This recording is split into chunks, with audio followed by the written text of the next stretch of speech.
তৃণমূলে এসে আমাদের সাথে কাঁধে কাঁধ রেখে পায়ে পা রেখে আপনার সামনে এগিয়ে যান। সবাইকে আবারও বলছি, আমার কথায় যদি কেউ কষ্ট পেয়ে থাকেন আল্লাহর ওয়াস্তে আমাকে মাফ করবেন।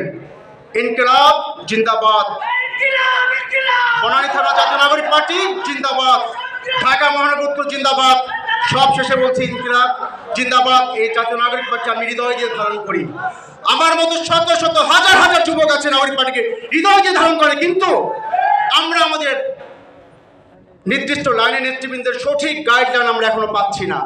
আমরা আশা করছি আপনারা শীঘ্রই এই বিষয়গুলো নিয়ে চিন্তা করবেন, আমাদেরকে হারিয়ে যেতে দিবেন না ভাই।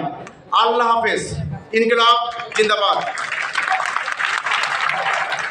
সংগ্রামী সহযোদ্ধা, আমরা যারা মতামত পেশ করতে আসছি আমরা একটা বিষয় খেয়াল রাখবো যে আমরা ইতিপূর্বে যে বক্তব্যগুলো অলরেডি চলে এসেছে এটা যেন রিপিটেশন না হয়।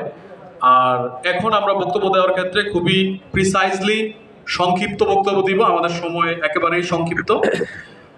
জাতীয় নাগরিক পার্টি এনসিপি আজকের এই সমন্বয় সভার এ পর্যায়ে বক্তব্য নিয়ে আসছেন জাতীয় নাগরিক পার্টি এনসিপি ঢাকা মহানগর উত্তর আওতাধীন মিরপুর মডেল থানার যুগ্ম সমন্বয়কারী জনাব মোয়াজ জাহিদুল হক।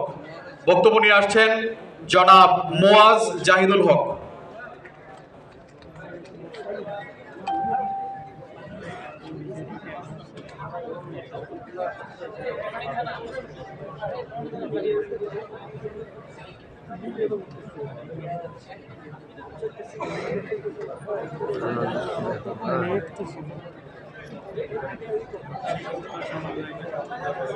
আসসালামু আলাইকুম। জাতীয় নাগরিক পার্টি এনসিপি মিরপুর মডেল থানার পক্ষ থেকে আগত কেন্দ্রীয় সদস্যবৃন্দ এবং মহানগরের সকল নেতৃবৃন্দকে জানাই প্রাণঢালা শুভেচ্ছা এবং অভিনন্দন। প্রিয় সহকর্মী বন্ধুরা, আমরা একটি কথা সবাই জানি, স্বাধীনতা অর্জন করা থেকে স্বাধীনতা রক্ষা করা অনেক বেশি কঠিন। তো আজকে আমাদের এখন 24-এর গণ অভ্যুত্থানের পরে আমরা এখন কি দেখতে পাচ্ছি? আস্তে আস্তে এই গণ অভ্যুত্থানের বিপক্ষে বিভিন্ন নেরেশন তৈরি করে আমাদেরকে দুর্বল করে ফেলা হচ্ছে।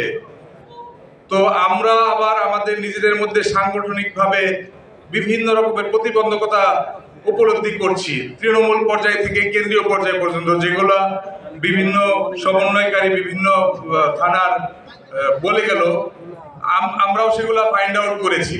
নতুন করে বলার কিছু নেই, সেগুলো অলরেডি চলে এসেছে বিভিন্ন জনের কথার মধ্যে। তো এই জিনিসগুলো আমাদের অবশ্যই সমাধান করতে হবে। আমাদেরকে এক ভাই বললেন আমাদের পেছনে তাকাবার কোনো অবকাশ এখন আর নাই।